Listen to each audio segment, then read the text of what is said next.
ഇവർ 3 പേരും പിന്നെ 3 പെണ്ണുങ്ങളും കൂടെ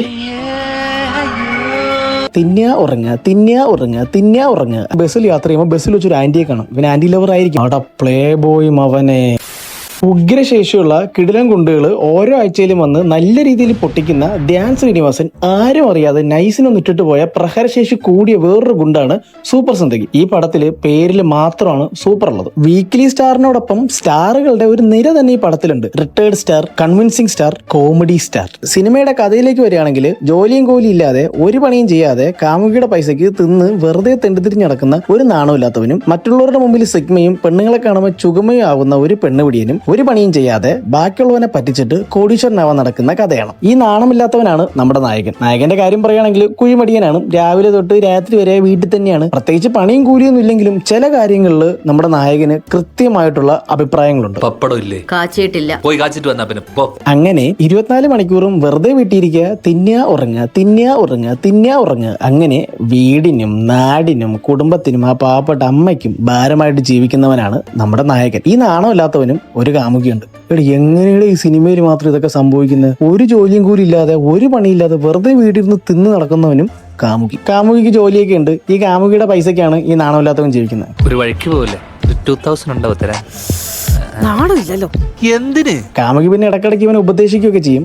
നീ 17 കിലോ ഓവർ. പിന്നെ ഒരു പണിക്കും പോവാതെ 24 മണിക്കൂറും വീട്ടിലിരുന്ന് തിന്നുന്നവൻ പിന്നെ വെയിറ്റ് കൂടാതെ കുറയുമല്ലോ. അങ്ങനെ ഒരു ദിവസം നമ്മുടെ നാണമില്ലാത്തവൻ ബസ്സിൽ യാത്ര ചെയ്യുമ്പോൾ ബസ്സിൽ വെച്ചൊരു ആന്റിയെ കാണും. ഇവൻ ആന്റി ലവർ ആയിരിക്കും. ആന്റിക്ക് നമ്പർ കൊടുക്കുന്നു എന്ന വ്യാജേന ഇവൻ അപ്പുറത്തിരുന്ന വേറൊരു പുള്ളിക്ക് നമ്പർ കൊടുക്കും.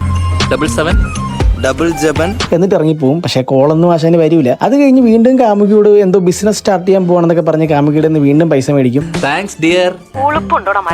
ഒരു പണിയില്ലാതെ വീട്ടിൽ വെറുതെ ഇരിക്കുന്ന എന്തിന് താഴെ കിടക്കുന്ന ന്യൂസ് പേപ്പർ പോലും കൈകൊണ്ടെടുക്കാൻ മടിയുള്ള ഇവൻ എന്ത് ബിസിനസ് തുടങ്ങാനാണ്? ഇവൻ എങ്ങനെ രക്ഷപ്പെടാനാണ്? അങ്ങനെ ഒരു ദിവസം ഈ നാണമില്ലാത്തവൻ കാമുകിയുടെ പൈസക്ക് ഷോപ്പിംഗ് ഒക്കെ കഴിഞ്ഞ് ഷോപ്പിംഗ് കോംപ്ലക്സിൽ നിന്ന് ഇറങ്ങി വരുമ്പോൾ നമ്മുടെ രണ്ടാമത്തെ സ്റ്റാറിനെ കാണിക്കും. അതാണ് നമ്മുടെ മുകേഷ് ഇവന്റെ പഴയൊരു ഫ്രണ്ടാണ്. പക്ഷെ പുള്ളി ഇപ്പൊ കാണാൻ ഭയങ്കര റിച്ചൊക്കെയാണ്. പക്ഷെ ശരിക്കും പറഞ്ഞ ഇവന്റെ കയ്യിൽ ഒരു പുല്ലുമില്ല. ഒരു ഗതിയില്ലാത്ത രണ്ടുമാര് ഒരുമിച്ച് വന്നിട്ടുണ്ട്. എന്നിട്ട് ഇവന്മാരുടെ പ്ലാന് കോടീശ്വരനാവണം. പക്ഷെ കഷ്ടപ്പെടാൻ വയ്യ, പണിയെടുക്കാൻ വയ്യ, ആരെങ്കിലും പറ്റിക്കുക, കോടീശ്വരനാവുക. അങ്ങനെ ഇരിക്കുന്ന സമയത്ത് നമ്മുടെ നാണമില്ലാത്തവന് ഒരു ഫോൺ കോൾ വരും. നേരത്തെ ബസ്സിൽ വെച്ച് നമ്പർ കൊടുത്ത ആ പുള്ളിയില്ലേ, ആ പുള്ളി വിളിച്ചിട്ട് പറയും അവൻ ഏതോ കാട്ടുമുക്കിലാണ് താമസിക്കുന്നത്. അവൻ എവിടെന്നോ കുറച്ച് സ്വർണം കിട്ടി, ഈ സ്വർണം വിറ്റ് കാശാക്കാൻ ഹെൽപ്പ് ചെയ്യണമെന്ന്. ഈ കാട്ടുമുക്കിലുള്ളവൻ എങ്ങനെയാണ് ഇത്രയും വലിയ സ്വർണം കിട്ടിയെന്നോ അത് ഉള്ളതാണെന്നോ ചക്കയാണോ മാങ്ങയാണോ തേങ്ങയാണോ ഒന്നും അന്വേഷിക്കാതെ ഈ നാണം കെട്ടവനും ഈ പെണ്ണുകൂടിയനും കൂടെ കാർ കൊടുത്തുകൊണ്ട് അവനെ കാണാൻ വേണ്ടി പോകും. റോസ്റ്റ് ചെയ്യാൻ വേണ്ടിയിട്ടാണെങ്കിലും ഈ അപരാധിച്ച പടം ഇരുന്ന് കണ്ട എന്റെ മാനസികാവസ്ഥയെ മുൻനിർത്തി ഒരൊറ്റ ലൈക്ക് പ്ലീസ്.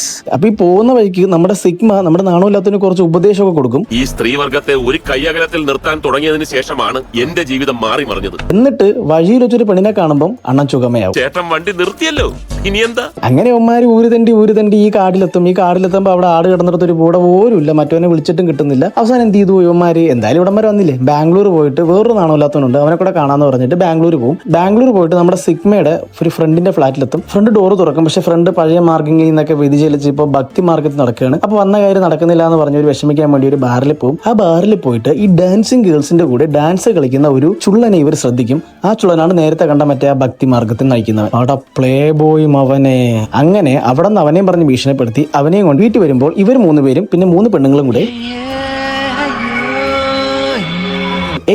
അതല്ല, രാത്രി ഫുള്ള് ഡാൻസ് കളിക്കും. രാത്രി ഫുൾ ഡാൻസ് കളിച്ചിട്ട് രാവിലെ ക്ഷീണിച്ചിടന്ന് ഉറങ്ങും. അപ്പൊ നേരത്തെ പറഞ്ഞ മറ്റേ സ്വർണ്ണം വിളിപ്പിക്കാൻ പറഞ്ഞവൻ വീണ്ടും വിളിച്ചിട്ട് പറയും അപ്പൊ ഫോൺ സ്വിച്ച് ഓഫ് ആയി പോയി, ഒരു ദിവസം കൂടെ വരുമെന്ന് പറയും. അങ്ങനെ അവന്മാര് പിറ്റേ ദിവസം വീണ്ടും പോകും. വീണ്ടും പോയിട്ട് അവൻ്റെ ഒരു സാമ്പിളൊക്കെ മേടിക്കും. സാമ്പിൾ മേടിച്ച് ടെസ്റ്റ് ചെയ്യുമ്പോൾ മനസ്സിലാവും അത് തങ്കമാണ്, കലർപ്പില്ലാത്ത തനി തങ്കം. ഇതിന്റെ യഥാർത്ഥ മൂല്യം എന്ന് പറയുന്നത് 1 കോടിക്ക് മുകളിലാണ്. മറ്റവന് വേണ്ടത് വെറും 20 ലക്ഷമാണ്. അപ്പൊ ഇവന്മാർ എന്ത് ചെയ്തു? 20 ലക്ഷം മറിച്ച് അവന് കൊടുക്കുന്നു. ആ സാധനം ഇവന്റെ മേടിച്ചിട്ട് 1 കോടിക്ക് മറിച്ച് വയ്ക്കുന്നു. കോടീശ്വരന്മാരാവുന്നു. ഒരു പണിയും ചെയ്യാതെ ആ പാവപ്പെട്ടവനെ പറ്റിച്ചിട്ട് കോടീശ്വരനാവുന്നു. ഇതാണ് ഇവന്മാർക്ക് വേണ്ടത്. അപ്പൊ ഇതിന് വേണ്ടിയിട്ട് ഈ പ്ലേ ബോയെയും ഇവന്മാർ കൂടെ കൂട്ടും. എന്നിട്ട് പോകുന്ന വഴിക്ക് എന്തെങ്കിലും പ്രശ്നം ഉണ്ടായി ഡീൽ ചെയ്യണമല്ലോ. അതിന് വേണ്ടിയിട്ട് ഇവരുടെ തന്നെ ഫ്രണ്ടായ വേറൊരു റിട്ടയർഡ് ഡോൺ ഉണ്ട്. ആ ഡോണിനെ കാണാൻ പോകും. ആ ഡോണാണ് നമ്മുടെ കൺവിൻസിംഗ് സ്റ്റാർ. പക്ഷേ ഈ പ്ലേ ബോയ് നല്ലവനായതുപോലെ ഡോണും ഇപ്പം നല്ലവനായി. ഡോൺ ഇപ്പം അടിപിടി പരിപാടികളൊന്നും എടുക്കുന്നില്ല. അപ്പൊ ഇവർ വീണ്ടും തിരിച്ച് ഒരു ഒറ്റയ്ക്ക് തന്നെ പോവാണ്. ഒറ്റയ്ക്ക് ചെന്ന് അവന്മാർ അണ്ണാക്കി ചെന്ന് കയറി കൊടുക്കും. ഇവന്മാരുടെ 20 ലക്ഷം രൂപ പൈസ മേടിച്ചിട്ട് ഇവന്മാരെ പഞ്ഞിക്കിടും. സ്വർണ്ണമില്ല, ഒരു തേങ്ങയില്ല. സ്വർണ്ണം എന്ന് പറഞ്ഞ് കൊടുക്കുന്ന കുറച്ച് ആട്ടംകാട്ടമാണ്. അത് മേടിച്ചുകൊണ്ട് വരുന്നതിന് പകരം ഇവന്മാർ അവിടെ കിടന്ന് ഇടി കൊണ്ട് മെഴുകും. ഇവന്മാർ ഇടി കൊണ്ട് മെഴുകുന്ന സമയത്ത് നമ്മുടെ കൺവിൻസിംഗ് സ്റ്റാറിന്റെ, അതായത് നേരത്തെ പറഞ്ഞ ഡോണിന്റെ ഒരു മാസ് എൻട്രി ഉണ്ട്. സത്യം പറഞ്ഞ ഈ സീൻ കണ്ടപ്പോൾ എനിക്ക് ഓർമ്മ വന്നത് വേറൊരു അവരാധിച്ച പടമാണ്. അങ്ങനെ അത് കഴിഞ്ഞിട്ട് ഇവന്മാരെല്ലാം കൂടെ അവിടെ കിടന്നിട്ട് എന്തൊക്കെയോ കാട്ടിക്കൂട്ടും. ലാസ്റ്റ് എങ്ങനെയൊക്കെയോ അങ്ങോട്ടും ഇങ്ങോട്ടും അടിമറിഞ്ഞ് 2 പോലീസുകാർ എവിടെ നിന്നൊക്കെയോ ആ സീനിലേക്ക് വന്ന് പെടും. ഈ പോലീസുകാർ അവന്മാരെയും പിടിച്ചോണ്ട് പോകും. ഇവന്മാർക്ക് എവിടെന്നോ കിടന്ന ഒരു ബാഗും കിട്ടും. ഈ ബാഗും കെട്ടിക്കൊണ്ട് ഇവന്മാർ വണ്ടിയിൽ പോകും. ബാഗ് തുറക്കുമ്പോൾ അതിനകത്ത് ഫുള്ള് പൈസ. ഒരു പണിയും ചെയ്യാതെ വെറുതെ തണ്ടി തിരിഞ്ഞ് ഭൂമിക്കും നാടിനും വീട്ടുകാർക്കും ഭാരമായിട്ട് നടന്നവന്മാർ മറ്റുള്ളവന്മാരെ പറ്റിച്ച് കോടീശ്വരനായി. വളരെ നല്ലൊരു മെസ്സേജ് വരുന്ന ഒരു സിനിമയാണ്. കാണാത്തവരുണ്ടെങ്കിൽ തീർച്ചയായിട്ടും ഈ സിനിമ കാണണം.